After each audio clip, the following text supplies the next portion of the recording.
Halo, selamat datang di Q&A Bicara Bandar episode yang ke-9 bersama saya Arga dari Creative Trader. Dalam podcast kali ini, saya akan membuat edisi spesial yang saya kasih nama Bandar Saham Explain. Jadi dalam podcast kali ini, saya akan menjawab pertanyaan-pertanyaan yang sudah masuk sejak lama dari rekan-rekan yang bertanya tentang basic-basic bandarmologi, siapa itu bandar saham dan lain-lain. Jadi saya akan menjawab pertanyaan-pertanyaan tersebut. Sebagian pertanyaan ini sudah dijawab dalam podcast Bicara Bandar season yang pertama tahun lalu. Cuma saya tahu mungkin banyak dari rekan-rekan mungkin belum kenal tentang podcast Bicara Bandar tahun lalu dan juga mungkin bahkan belum trading tahun 2019 lalu. Jadi saya coba mengumpulkan pertanyaan-pertanyaan tentang basic bandarmologi dan dalam podcast kali ini saya akan coba jawab pertanyaan-pertanyaan itu. Tujuannya supaya rekan-rekan, terutama rekan-rekan yang mau belajar sendiri, mau menekuni tentang ilmu bandarmologi, analisa bandarmologi, pertanyaan-pertanyaannya bisa terjawab sehingga bisa maju lebih cepat gitu. Karena kita tahu kebijakan terakhir yang akan diterapkan BEI adalah kedepannya analisa bandarmologi itu akan sedikit dipersulit untuk memaksimalkan keuntungan bandar tentunya untuk mengurangi aksi piggybacking di mana investor retail akan ikut untung bersama-sama bandar itu rencananya mau dikurangin dengan pembatasan data broker summary per akhir Juli nanti. Jadi menurut saya sih optimis analisa bandarmologi, saya akan tetap trading dengan normal, analisa bandarmologi akan tetap bisa dikembangkan nanti setelah kebijakan itu diputuskan. Cuma saya juga sadar bahwa kedepannya akan jauh lebih sulit mempelajari analisa bandarmologi apalagi dari nol. Karena mungkin saya pun dulu nggak akan paham analisa bandarmologi kalau data broker summary cuma dikasih di end of day seperti per Juli nanti. Karena tentunya ya, karena sudah dikatakan kebijakan ini untuk melindungi bandar supaya nggak banyak yang mengikuti. Jadi sebenarnya ini kesempatan buat Anda untuk belajar bagi Anda yang mau mau menekuni, mau belajar membaca broker summary dan lain-lain. Juga tentunya ada banyak pertanyaan-pertanyaan yang seringkali mengganjal ketika Anda menganalisa bandarmologi, memperhatikan data broker summary. Itu juga yang mau saya jawab dalam podcast kali ini. Seperti itu. Oke, mari kita mulai.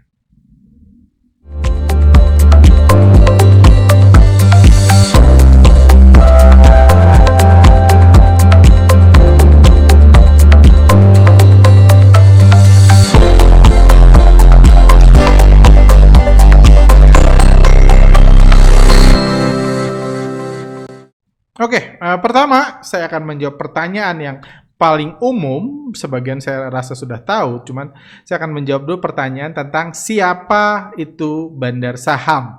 Siapa itu bandar saham gitu. Jadi, bandar sederhananya fungsi bandar di bursa saham itu ada dua.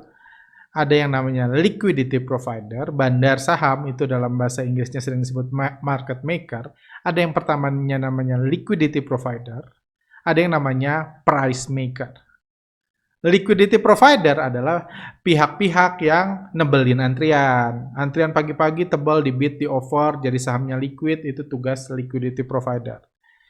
Jadi misalnya ada berita bagus banget nih, investor retail mau beli. Kalau investor retail semua mau beli kan harus ada yang jualan. Yang bandarlah yang jualan ke Anda.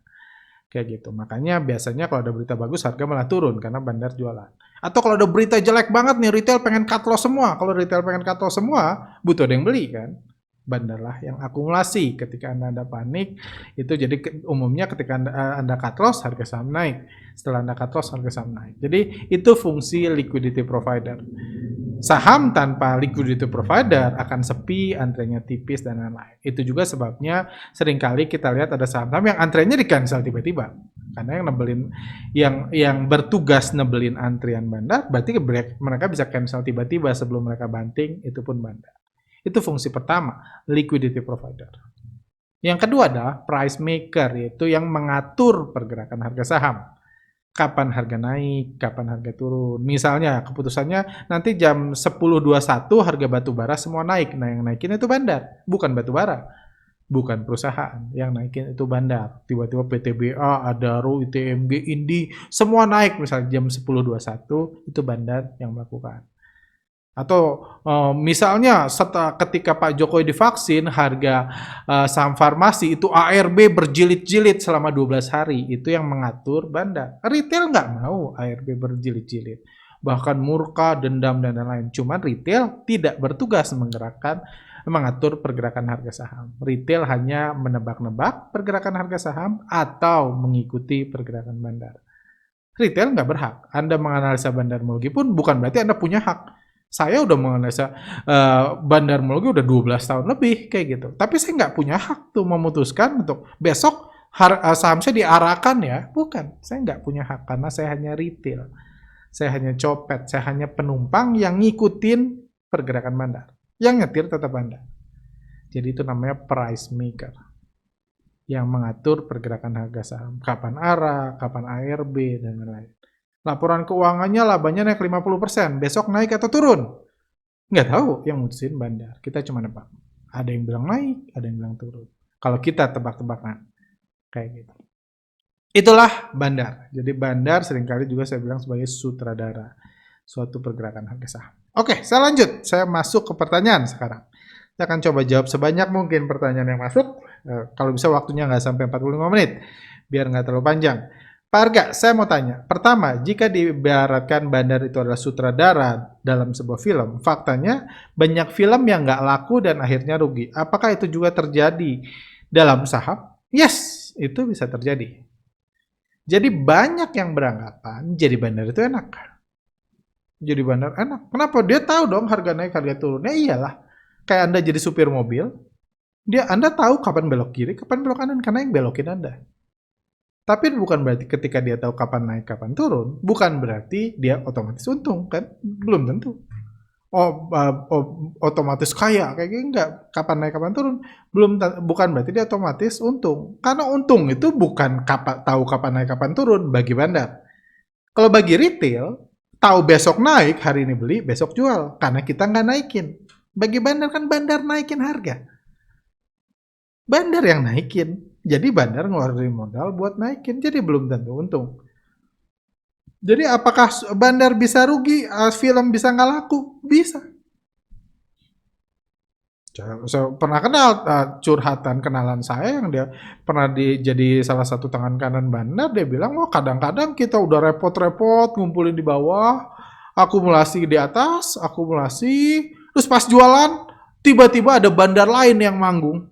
Bandar lain lebih dahsyat manggungnya. Jadi pas kita mau distribusi retail fokus beli saham lain, jadi kesusahan jualan. Jadi butuh tunggu dulu momentum lebih baik biar bisa jualan. Atau simply anggaplah semua terjadi baik-baik aja. Saya pernah cerita juga Anda beli di bawah, beli akumulasi, ketika retail cut loss Anda akumulasi, terus pelan-pelan Anda naikkan, di atas Anda sewa influencer, grup-grup saham, stock pick berbayar Anda sewa buat merekomendasikan supaya retail pada beli, Anda bisa jualan sebagai bandar. Ketika itu retail Anda jualan, terus tek-tok jual, dan karena Anda jualannya banyak, harganya turun. Karena lama-lama kan retail nggak mau beli di atas lagi kan, kalau rugi semua lama-lama nawarnya ke bawah, harga turun.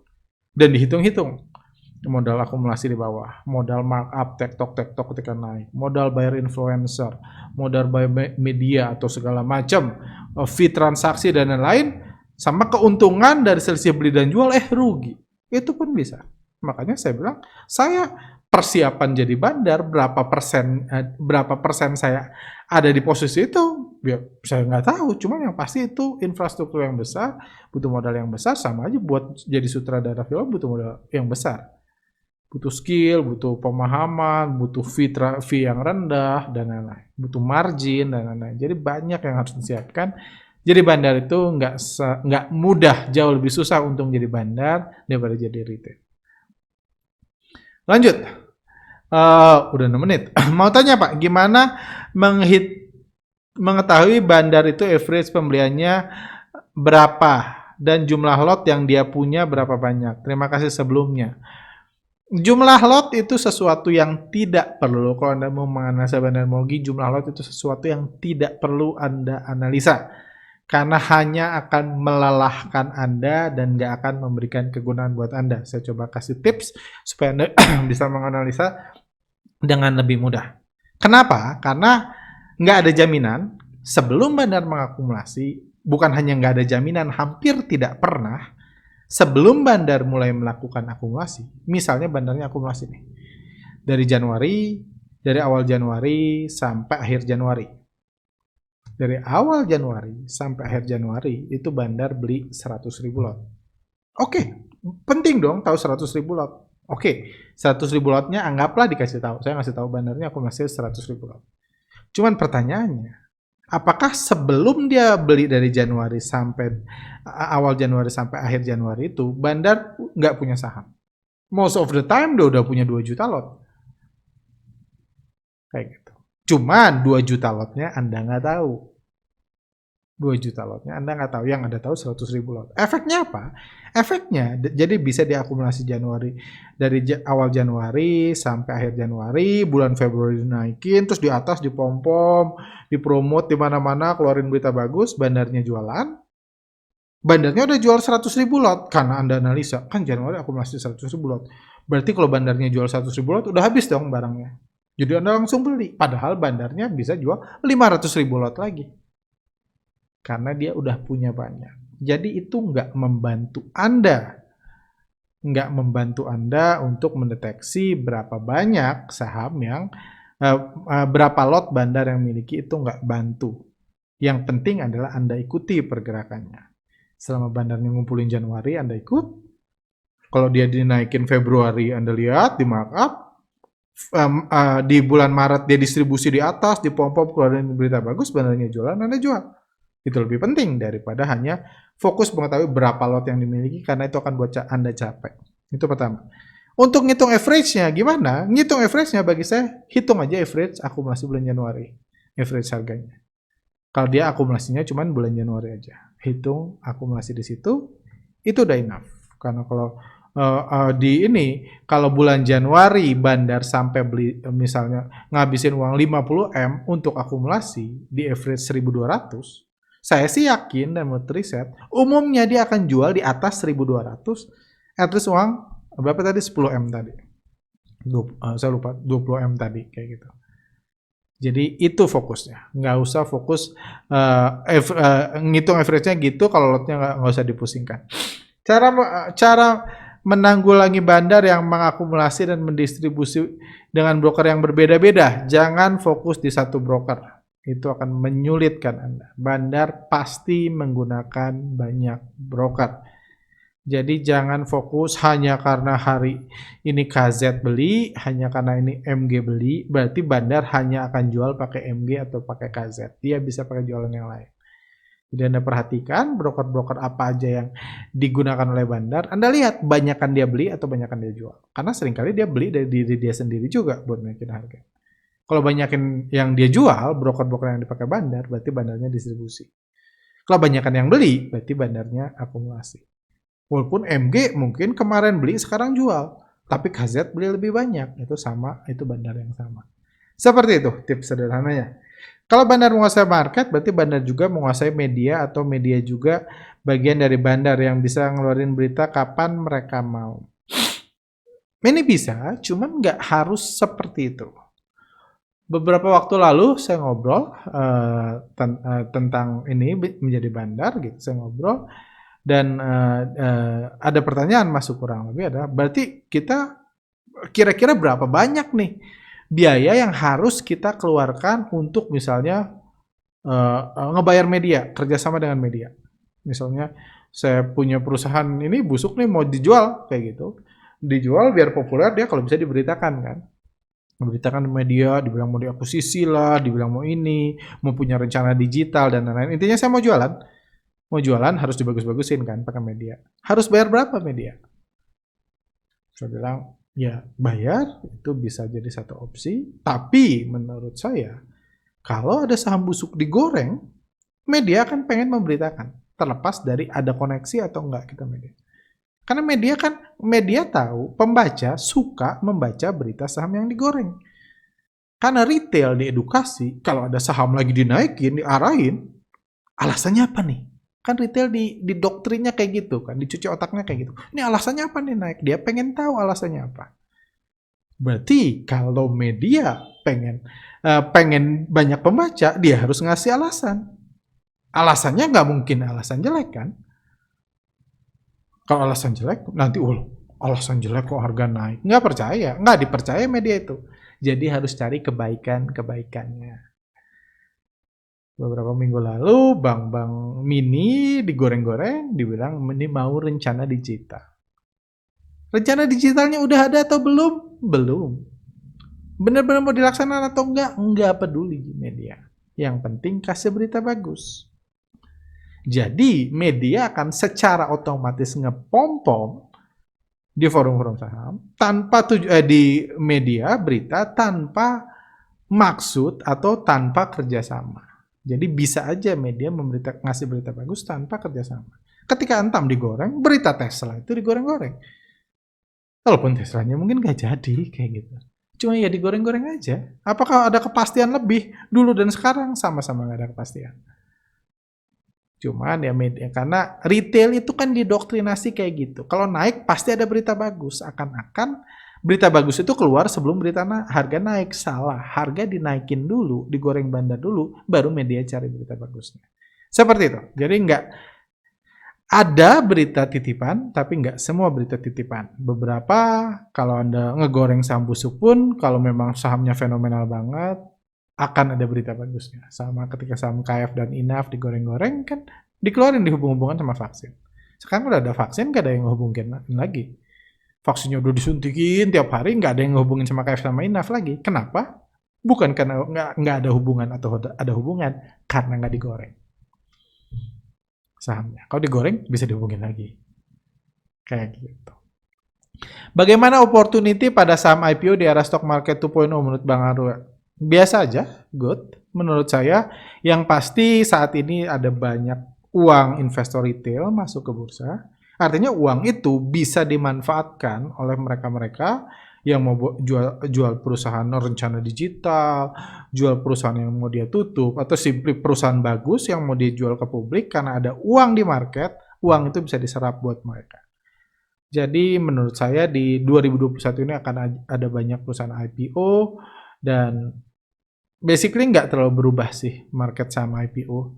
Nah, itu nggak terlalu berubah dari sebelum pandemik dengan era stock market 2.0 itu ya basically nggak selalu berubah. Di IG dan YouTube kan, oh ya itu. Halo Pak Arga dan tim, nama saya Denny, salah satu penggemar podcast CTS di YouTube dan artikel Creative Trader yang baru masuk di awal Januari. Sebagai orang awam di bursa, saya sangat terbantu dengan ilmu bandarmologi yang Bapak gagas. Walau belum pernah mengikuti workshopnya karena merasa modal trade saya belum seimbang, good. Pertanyaan saya, apakah Bapak punya rencana untuk membuat buku tentang bandarmologi yang bisa kita pelajari atau mungkin lebih terjangkau? Terima kasih. Nah, saya udah punya rencana buku, bahkan buat nulis buku bahkan sebelum saya buat YouTube. Jauh 3-4 tahun sebelum saya buat YouTube, saya udah buat rencana buat buku, udah dikontak sama publisher dan lain-lain. Cuman buat buku itu lama. Buat buku itu lama dan at least sampai pertengahan tahun ini, sampai Juli, Agustus, mungkin September, saya belum punya waktu untuk menulis buku, apalagi analisa bandarmologi, pemahaman tentang bandarmologi berevolusi dengan cepat 2 tahun terakhir, jadi saya pun nggak bisa pakai artikel-artikel lama taruh sekarang karena beberapa udah nggak relevan di analisa bandarmologi. Cuman ya, saya harap podcast ini yang fokus menjawab bandarmologi bisa membantu Pak Denny. Saya setuju kalau modal Anda kurang seimbang, mendingan gak usah ikut workshop, belajar sendiri aja. Saya pun belajar sendiri, nggak ada yang ngajarin saya kok. Kayak gitu. Awalnya, jadi kalau saya bisa, saya yakin Pak Denny pun bisa. Bang, apakah sesama bandar saling berkomunikasi? Karena menurut Bang Arga tidak mungkin satu saham ada 2 sutradara. Apakah saling berebutan siapa yang action duluan dan yang lain mundur? Enggak, mereka harus bekerja sama. Siapa duluan, siapa after, siapa itu ya saling berkomunikasi lah. Bandar di satu saham yang sama ya. Bandar di satu saham yang sama dia akan saling berkomunikasi dan berkoordinasi. Itulah namanya bandar. Bandar nggak harus 1 orang, bisa banyak, tapi berkoordinasi untuk mengatur pergerakan harga saham. Oke, dari AV, Bang Arga, tolong jelaskan mengenai transfer saham yang dilakukan bandar. Apakah dengan transfer saham membuat broksum jadi kurang akurat? Yes, kalau Anda pakai Broksum periode yang panjang. Setahun terakhir lah, 5 bulan terakhir, 6 bulan terakhir. Jadi di workshop bandarmologi saya mengajarkan kalau Anda mau lihat data broker summary itu maksimum 1 bulan. Maksimum. Karena nanti kalau ada transfer, bandarnya beli pakai KZ, jual pakai CS, beli pakai MG, jual pakai YB, ada transfer-transfer itu akan susah terdeteksi. Karena transfer itu butuh waktu kan. Harus dibeli, harus ditransfer, harus dijual. Itu butuh waktu kurang lebih seminggu biasanya. Dari pertama dibeli sampai bisa dijual pakai broker lain. Kalau Anda analisa harian, nggak ada transfer-transfer harian. Analisa mingguan pun efeknya masih sedikit. Tapi kalau udah sebulan, 2 bulan itu berpotensi dilihat top bayarnya KZ, sementara barangnya bukan di KZ lagi. Kayak gitu. Cuman kalau analisa yang biasa saya pakai sih nggak terlalu terdampak dengan transfer bandar dari satu broker ke broker lain. Seperti itu. Lanjut. Siang Pak Harga dan tim CTS. Kenapa kadang ada bandar ketika distribusi ke retail harga malah diturunin, bukannya malah mengurangi profit mereka. Demikian sebaliknya, kadang kalau bandar akum kok harga malah dinaikin. Memang sih bandar itu bebas, tapi saya belum paham bagian ini. Jadi gini, untuk membeli dalam jumlah besar, seringkali harga naik. Atau harga akan naik. Karena kalau Anda mau akumulasi, ini kan bandar mau akumulasi dari retail. Anda nggak bisa pasang di bid dan berharap semua retail jual ke Anda. Nggak bisa kan? Bisa aja Anda beli 1 juta lot dan berharap semua retail jual ke Anda 1 juta lot, jadi Anda bisa akumulasi 1 juta lot. Enggak. Seringkali Anda harus main cover, makan cover. Jadi, kalau bandar melakukan pembelian besar, seringkali harga naik. Walaupun nggak harus. Kadang-kadang habis dinaikin, diturunin lagi sama dia. Naikin beli 500.000 lot, diturunin jual 200.000 lot, plus dia hari itu dia beli 300.000 lot, harga nggak naik. Itu bisa terjadi. Itu sebabnya akumulasi distribusi nggak bisa dilihat dari harga, dari candlestick nggak bisa. Kayak gitu. Cuman intinya kalau bandar melakukan pembelian besar, umumnya harga akan naik. Karena itu mekanisme market. Harga itu Anda nggak mungkin beli banyak kalau Anda cuma ngantri di bid dan berharap retail jualan. Anda harus, karena retail ngantrinya di over kan. Anda kalau mau beli barang retail, maka di over. Itu satu. Jadi akumulasi besar seringkali ya cukup sering disertai dengan kenaikan harga saham. Juga dengan distribusi. Anda mau jual banyak, Anda nggak bisa cuma pasang di over kan. Bandar distribusi cuma ngantri jual gitu kan, ngantri jemuran. Kan nunggu jemuran kering gitu, nunggu dimakan retail. Tanpa digoreng-goreng, nggak bisa. Retail kalau ngeliat antrian jual 1 juta lot malah nggak pengen beli. Jadi caranya seringkali bandar harus beli sendiri nih. 1 juta lotnya beli-beli dikit. Antrian dipenuhin gitu. Jadi retail ikut makan kanan, merasa bandarnya lagi masuk. Padahal bandarnya lagi jualan. Jadi bandar beli barang sendiri supaya memberi kesan gitu, bandarnya pakai moge gitu, beli pakai moge, padahal yang jual dia sendiri gitu. Yang dia jual dia sendiri pakai broker lain, beli pakai moge, dibeli gitu tambah tipis, retail ikut secara nggak langsung dia udah jualan ke Anda. Itu kalau harga nggak turun. Cuman bisa juga kalau udah susah kayak gitu, ya udah jual di bid aja. Anda ngantri beli, ya diguyur sama bandar. Kalau bandar ngeguyur, harga akan turun juga. Semoga bisa dimengerti. Pertanyaannya bagus-bagus. Udah 21 menit, saya kebut. Bang tanya, definisi bandar baik menurut Bang Arga itu bandar seperti apa? Saya pernah ditanya di workshop seperti ini. Ya sama sih pertanyaannya. Di workshop ditanya, Bang, Bang, ini kan katanya Bapak kan orang baik. Kalau Bapak mau jadi bandar baik, baiknya kayak gimana ya? Saya jujur ketika ditanya itu kaget dan saya berpikir juga bandar baik seperti apa. Cuma anggaplah kalau idealnya bandar yang baik itu nggak ini idealnya bandar yang baik itu punya komitmen jangka panjang untuk sahamnya. Untuk sahamnya gitu, kayak kalau kita lihat orang-orang terkaya di dunia, di Indonesia, semua bisa jadi terkaya karena dia punya komitmen besar dan dia punya sahamnya dibandari oleh bandar yang baik. yang setia naikin harga sahamnya terus-terusan. Bukan bandar yang pengen cepat kaya, yang antrian tebal hajar udah itu bawa pulang uang retail. Dia pelan-pelan ngegoreng. Punya mindset jangka panjang. Semua orang terkaya di dunia itu terkaya karena sahamnya naik kan. Berarti karena bandarnya baik. Kayak gitu. Karena bandarnya ngegoreng dengan baik. Itu definisinya. Punya mindset jangka panjang. Punya mindset jangka panjang untuk ngerek. Sahamnya bagus atau enggak ya nggak harus urusan lah. Karena banyak juga saham. Perusahaan-perusahaan yang nggak untung tapi harga sahamnya dinaikin terus. Ownernya jadi orang terkaya dan retail yang menunggangi saham itu pun bisa ikut dapat untung. Itu menurut saya satu definisi bandar yang baik. Atau bandar yang baik adalah bandar yang nggak secara langsung ngibulin retail. Gitu, bilang, wah ini sahamnya mau gua kerek ke sini, mau naik ke sini, prospeknya bagus segala macam ngecap padahal dia jualan. Kayak gitu. Menurut saya itu bandar yang kurang baik. Definisi saya ya. Orang lain boleh punya definisi lain silakan karena saya yang ditanya saya jawab definisi saya. Saya kalau jadi bandar saya nggak akan promote ke Anda saham saya. Sebelum ini bagus, prospeknya bagus, benernya akumulasi padahal saya jualan. Karena menurut saya itu berbohong. Kalau saya naikin, nurunin harga Anda beli, saya nggak minta Anda beli kan, tapi ujungnya saya profit taking, Anda yang beli, itu normal-normal aja bagi saya. Itu hal lain tentang bandar baik. Cuman ada juga yang saya juga sulitnya jadi bandar, menurut saya. Ada juga masalah seringkali bandar nggak punya pilihan kalau dia hanya sutradara. Dia kan bisa dihubungin sama shareholder. Gue punya perusahaan nih. Kalau nggak segera dijual dalam 6 bulan, bangkrut. Kalau nggak segera dijual dalam 6 bulan, sahamnya ke retail semua, 6 bulan lagi bakal disuspend, nanti bangkrut. Tolong gorengin ya, kerek naik, nanti gue keluarin berita-berita positif, ketika atas suruh jualan, pokoknya ini gue pengen 1 juta lot semua dijual ke retail. Dia si yang nyuruh bandar itu cuman punya keinginan. Mungkin keinginannya juga kita bilang jahat ya. Saya pikir saya kalau punya mobil jelek bisa dijual bagus, mungkin saya pun ngejual kan.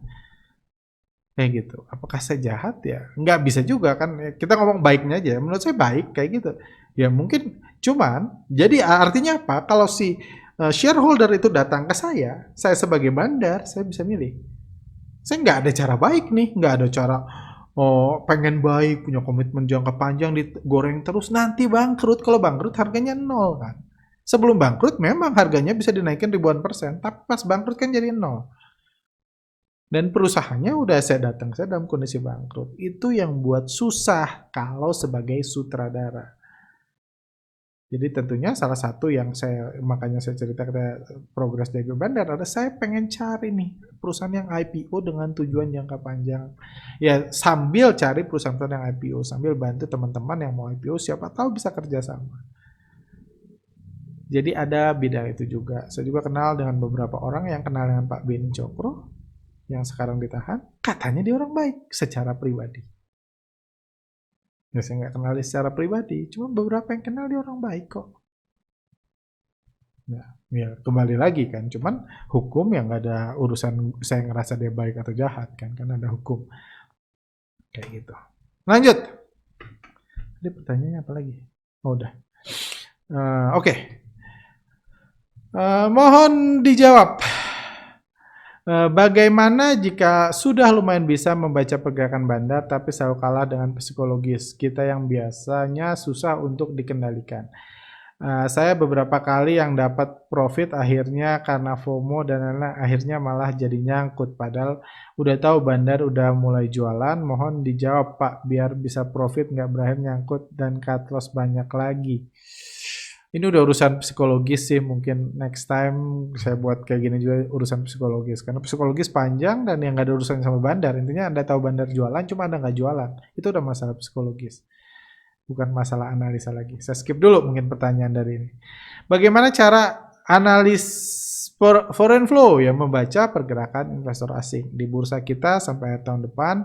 Pergerakan asing itu mudah dilihat di sekuritas-sekuritas, di aplikasi. Kita bisa tahu saham ini asing net buy berapa, net sell berapa.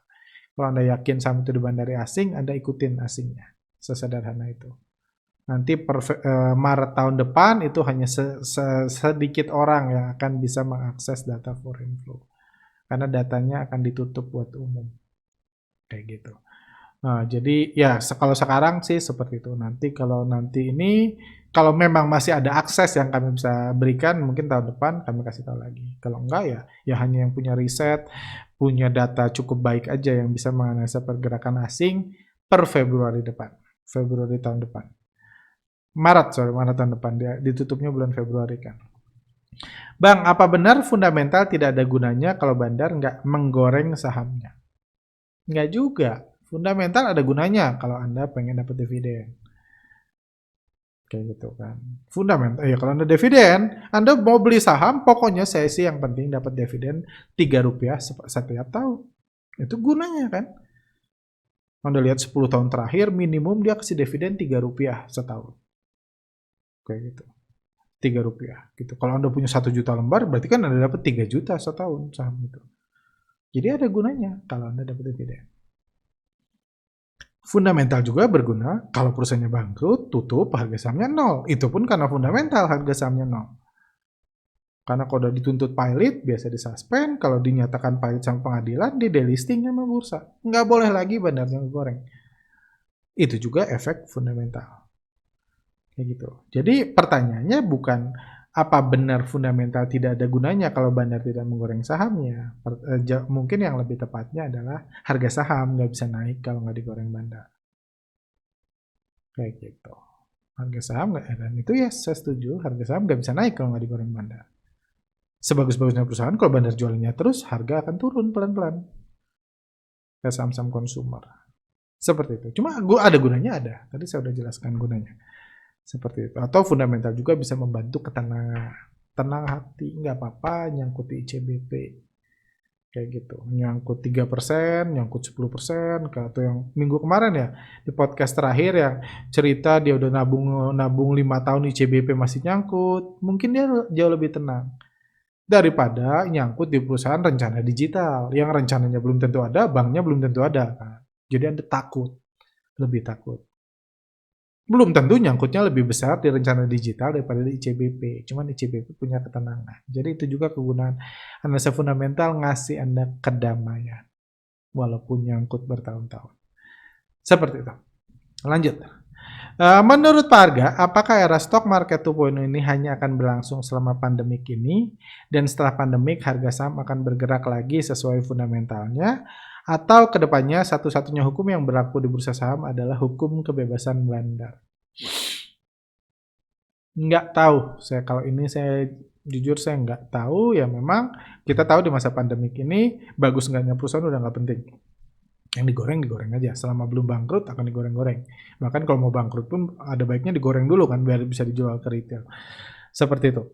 Itu memang kejadian ini statement stock market 2.0 fundamental udah nggak jadi acuan bandar, itu memang saya katakan di masa pandemik ini. Apakah setelah pandemik akan kembali? Nggak tahu, karena salah satu masalah yang timbul di masa pandemik ini adalah selama puluhan tahun, istilah hukum kebebasan bandar itu ditutupi oleh fundamental, oleh berita bagus. Jadi kalau digoreng itu bukan bandarnya yang goreng, itu karena fundamentalnya bagus. Kayak gitu. Walaupun nggak ada hubungan sebenarnya, cuman sudah ditutupi. Sesuatu yang ditutupi sangat baik sehingga orang percaya perusahaan bagus dibeli aja nanti juga digoreng. Atau perusahaan bagus nanti juga naik, seakan-akan perusahaan bagus itu naikin sendiri harga sahamnya. Padahal yang naikin kan bandar. Cuman memang tabir itu sudah dibuka. Di masa pandemik nggak lagi gue main gitu-gituan. Sekarang apapun gue goreng. Mau perusahaan yang mau tutup, mau apa, mau cuma untung 90 juta setahun, gue goreng. Kayak gitu. Mau ada hubungannya sama vaksin atau enggak, gue goreng. Sekarang udah terbuka, nih orang udah sadar, oh ternyata nggak ada hubungan ya. Kayak gitu.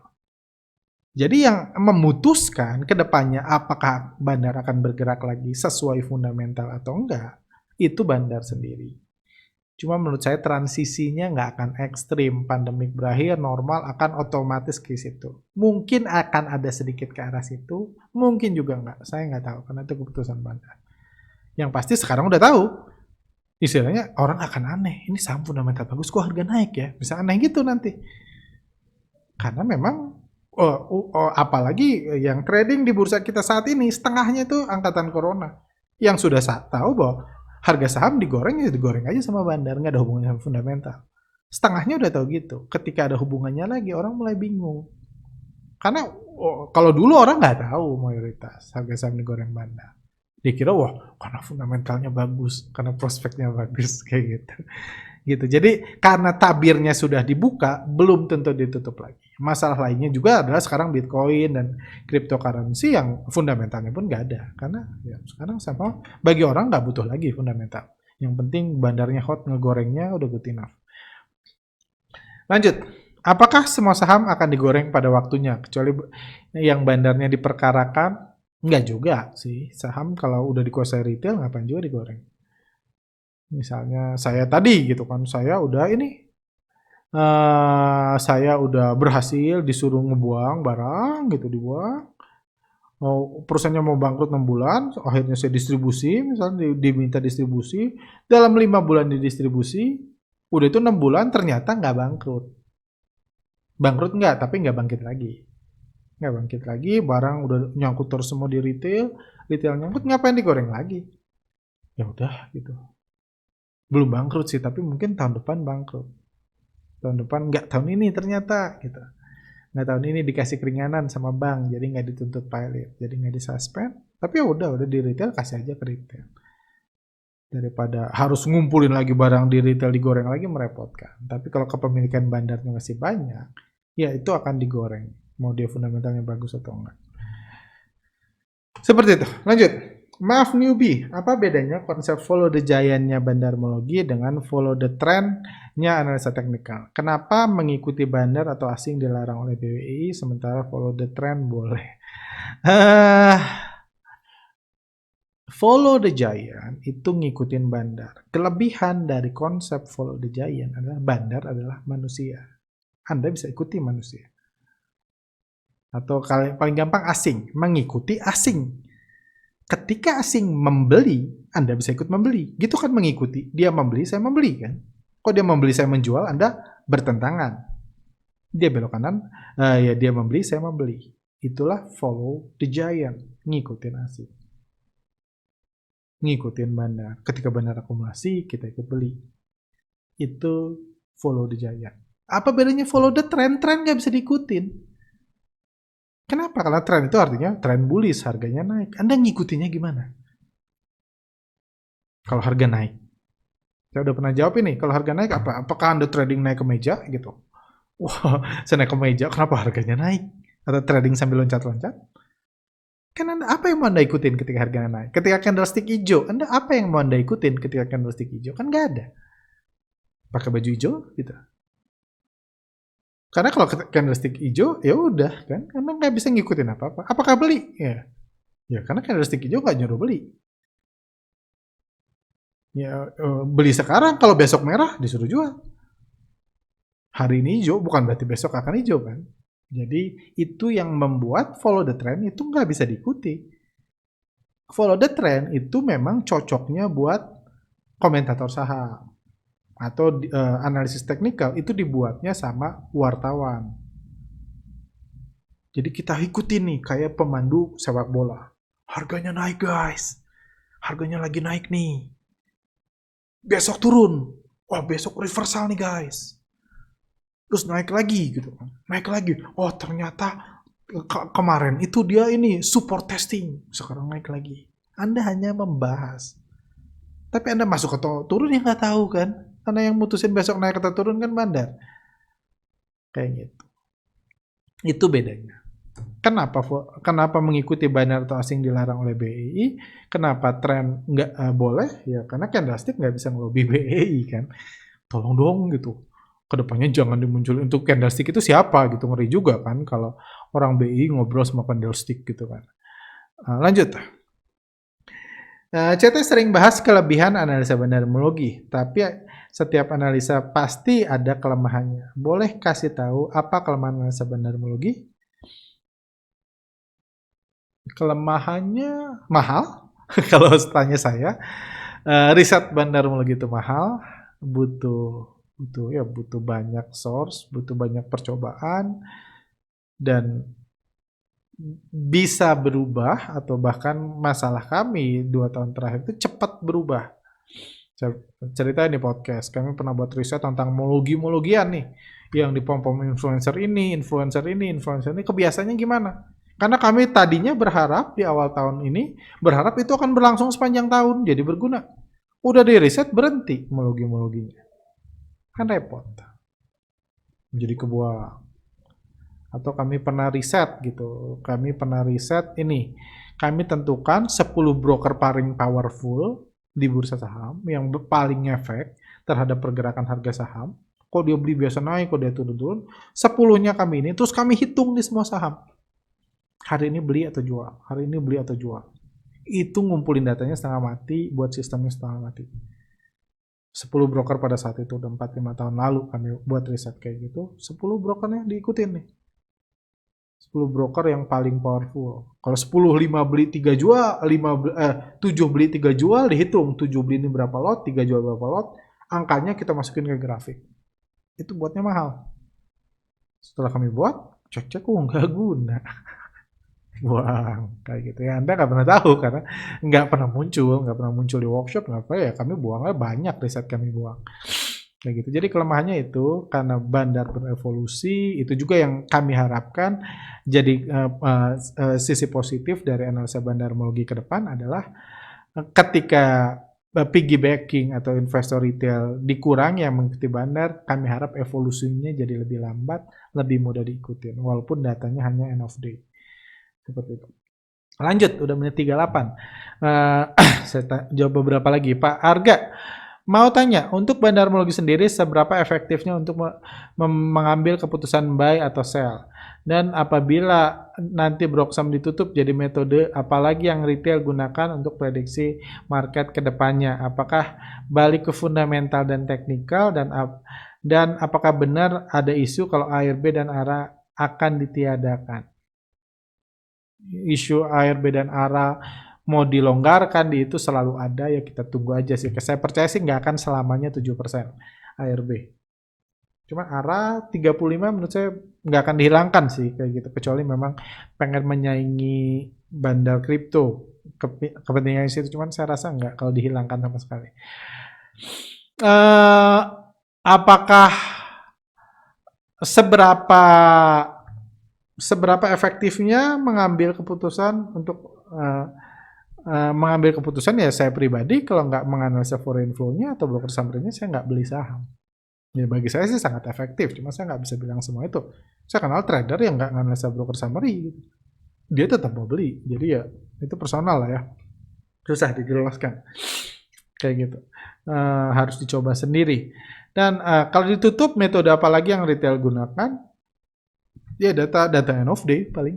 Data end of day atau ada beberapa data lain ya, tergantung ketersediaan datanya lah. Itu susah dijawab sekarang karena ya banyak yang minta tips, cuma ya belum terjadi juga gitu. Susah juga saya ngasih tips. Yang pasti saya pribadi, buat trading saya pribadi, saya mulai belajar trading tanpa melihat broker summary sepanjang hari market. Saya mau belajar karena saya pengen ngajarin ke alumni-alumni nanti after kebijakan itu, kalau bisa saya udah punya pengalaman. Jadi saya sendiri sedang belajar, jadi tanpa melihat broker summary sepanjang hari, ya pokoknya ya nggak ngelihat broker summary-nya ketika market berjalan. Tapi saya pengen trading, saya tetap trading dengan beberapa cara yang saya lagi riset kayak gitu, yang kami lagi riset dan seperti itu. Ya masih ini, cuman kalau tipsnya nanti ketika saya udah belajar atau ketika udah ditutup. Apakah balik lagi ke fundamental dan teknikal, itu nggak ada hubungannya sama data broker summary. Orang akan balik lagi ke fundamental ketika bandar memutuskan untuk menghubungkan lagi pergerakannya atau menutup dirinya lagi di balik fundamental. Kalau bandar nggak memutuskan itu, mau ada data broker summary atau enggak, ya nggak ada hubungannya. Jadi itu bukan sesuatu yang berhubungan. Bahkan dengan bandar ditutupi, maka akan semakin mudah mereka mempermainkan harga. Kalau ini pun bahkan mungkin itu langkah sebagai niatan untuk menghapuskan fundamental sama sekali. Bisa aja kan? Kalau mau kita hubungkan, kita kan cuma ngira-ngira, apakah ada atau enggak. Ketika bandar dikasih kebebasan lebih, dilindungi kebebasannya, bisa semakin urak-urakan mereka menggerakkan. Apalagi ketika susah mereka dideteksi. Jadi nggak ada hubungan gitu. Kalau ini apakah pakai fundamental jalan lagi, nggak ada hubungan. Sekarang aja nggak jalan gitu kan ketika ada data broker summary. Masa ketika nggak ada tiba-tiba jalan? Itu keputusan bandar, bukan keputusan analisanya. Technical ya technical about feeling gitu. Semua orang boleh punya feeling, ngelihat candlestick 3, ada yang punya feeling naik, punya feeling turun. Menurut saya feeling itu hak setiap investor retail. Hak setiap investor retail, jadi ya yang bisa pakai silahkan, yang enggak ya udah. Nah, gitu. Bang Arga, untuk ke depan kita broker summary ditutup. Oke, itu mirip lah ya.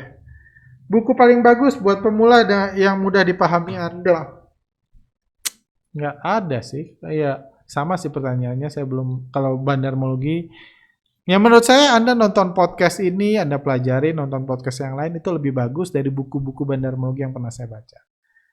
Tapi kalau Anda mau beli, silahkan. Saya nggak mau ngambil rezeki orang. Anda yang menilai sendiri. Bukunya ya ada kan di Gramedia dan lain-lain. Halo Pak Arga, saya ingin bertanya, apakah ada teknik lain dalam analisis bandarmologi selain melihat broker summary? Ya, melihat pergerakan asing, melihat running trade, melihat banyak sih tekniknya. Cuma yang data paling penting menurut saya broker summary.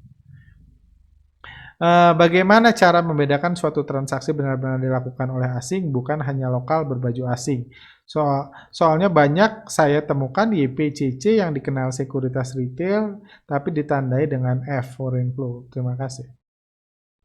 Ya, ya F atau D itu nggak tergantung brokernya. Apapun brokernya, di CC pun akan dianggap F. Dan data foreign flow, data pergerakan asing itu udah mencakup F yang CC yang pakai F, foreign yang pakai CC.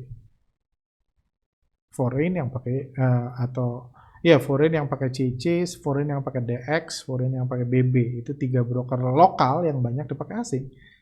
Tapi itu udah tercermin di grafik foreign flow. Dia mau belinya pakai CC, mau KZ, mau pakai apa, itu udah tercermin. Karena itu tergantung F dan D-nya yang seperti ditanyakan Pak Bagas Daud ini, bukan dari brokernya.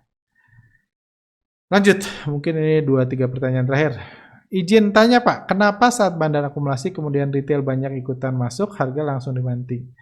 Ya karena itu, karena banyak retail masuk. Kemudian setelah retail jualan, bandarnya beli lagi di bawah.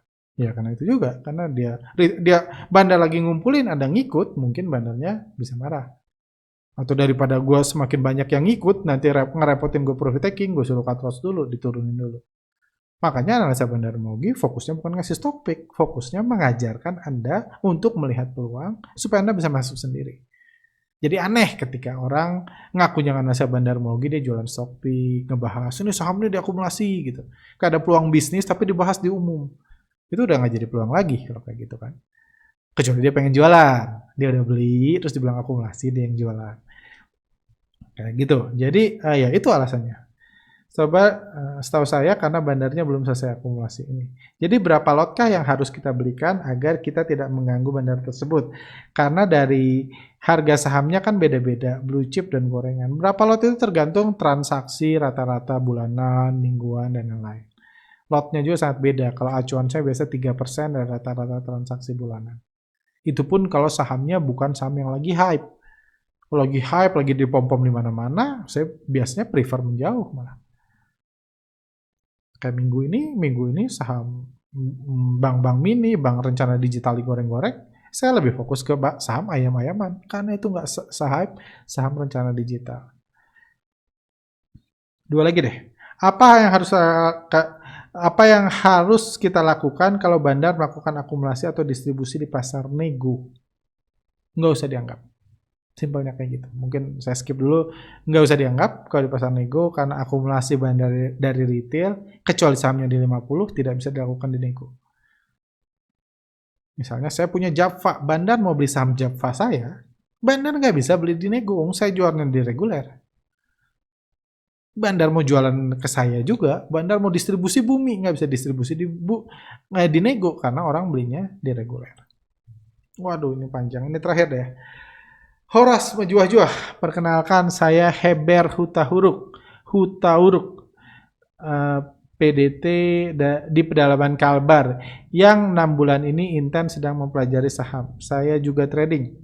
Saya tertarik dengan apa yang dilakukan oleh Pak Arga dan tim CTS dan mendukung edukasi yang dilakukan. Terima kasih juga karena sudah banyak membantu. Saya juga merekomendasikan teman-teman dan orang sekitar untuk belajar dari sini. Wah, thank you Pak. Karena terbukti tidak cukup analisa teknikal atau fundamental. Dan justru analisa bandar yang paling masuk akal. Alasan saya belajar saham adalah untuk memahami, setelahnya mengedukasi dan membantu warga jemaat. Kalau bisa masyarakat luas melek investasi. Wah, mulia banget. Hampir setiap ketemu orang saya ngomong tentang saham. Apalagi di masa pandemi ini banyak yang kehilangan penghasilan dan sulit untuk mencari modal usaha. Sehingga bursa saham menjadi pilihan yang baik. Pertanyaan saya, bagaimana cara menentukan waktu masuk buy yang tepat? Karena belakangan banyak bandar yang jual dari satu broker tapi dibeli 2-3 broker. Sepertinya mengecoh analisa bandarmologi. Apakah seperti yang juga disinggung dalam podcast pembahasan sebelumnya, ternyata ada bandar yang berubah pikiran dan sudah jual banyak tiba-tiba beli lagi karena banyak retail masuk. Terima kasih, salam hangat untuk Pak Arga dan keluarga beserta tim. Besar harapan saya untuk ikut dalam seminar kegiatan apapun. Sekarang uang belum cukup. Tetap berkaya menjadi berkat. Oke, Tuhan memberkati. Oke, thank you Pak. Pertama adalah buy atau sell itu style masing-masing. Bahkan Anda ikut workshop pun, saya nggak akan kasih tahu buy di sini ya. Saya nggak akan ajarin kok. Karena kalau saya kasih tahu ini titik buy paling banyak, semua alumni akan beli di titik itu, kita dihajar bandar. Yang penting adalah cari dulu saham yang diakumulasi. Cari bandarnya akumulasi. Kalau bandar akumulasi seminggu harus beli hari Senin atau hari Jumat, terserah Anda selama bandarnya akumulasi. Kalau bandarnya distribusi, itu waktunya Anda jual.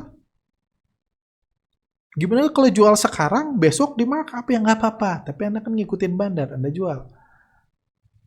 Besok di markup ya udah, kalau Anda masih punya Anda jual lagi. Kayak gitu. Jadi kurang lebih itu. Cuman kalau beli satu broker dibeli tapi dibeli 2-3 broker, ya itu ya. Jangan pakai satu broker. Anda fokus lihat 5 besar, 10 besar broker buyer seller, berapa yang bandar, kira-kira bandarnya beli lebih banyak atau jual, seperti itu. Entry-nya pun ya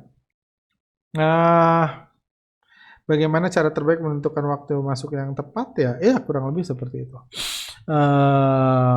Ya kurang lebih seperti itu sih. Jadi Anda fokus dulu, analisa, pastikan dulu Anda tahu kapan bandar akumulasi distribusi, Anda yakin dari situ, baru Anda sesuaikan dengan style Anda.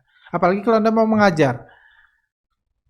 Bagi Anda mungkin saham yang break high itu bagus. Bagi orang lain belum tentu bagus, karena beda selera. Saya lebih suka beli saham yang turun daripada saham yang naik. Tapi bukan berarti semua orang lebih suka beli saham yang turun. Ada yang lebih suka beli saham yang naik. Itu selera. Sama-sama diakumulasi misalnya. Cuma saya lebih suka beli saham yang diakumulasi dan harganya turun. Ada orang yang lebih suka beli saham yang diakumulasi harganya naik. Oke, kayak gitu. Kalau Bapak ini belum ikut kelas belajar saham dari nol lagi, bisa hubungin saya, bisa hubungin tim kami di IG gitu, nanti kita kasih free buat Bapak untuk mengedukasi juga, apalagi tentang investasi, itu kelas paling tepat karena nggak semua orang juga tentunya pengen investasi saham. Seperti itu. Terakhir deh, itu biar ini 51 menit. Salam Pak Arga, saya mau bertanya bagaimana bandar melakukan decision making dalam memilih saham mana yang dia akan bandari. Apakah mereka melihat fundamentalnya kah? Mesti ada kerjasama dengan pemilik atau halnya asal pilih tebak-tebakan buah manggis, thanks before. Seringkali kalau bandar sutradara, bandar nggak memilih. Bandar sebagai penawar jasa. Saya ini ada perusahaan bangkrut, didatangin, tolong jualin.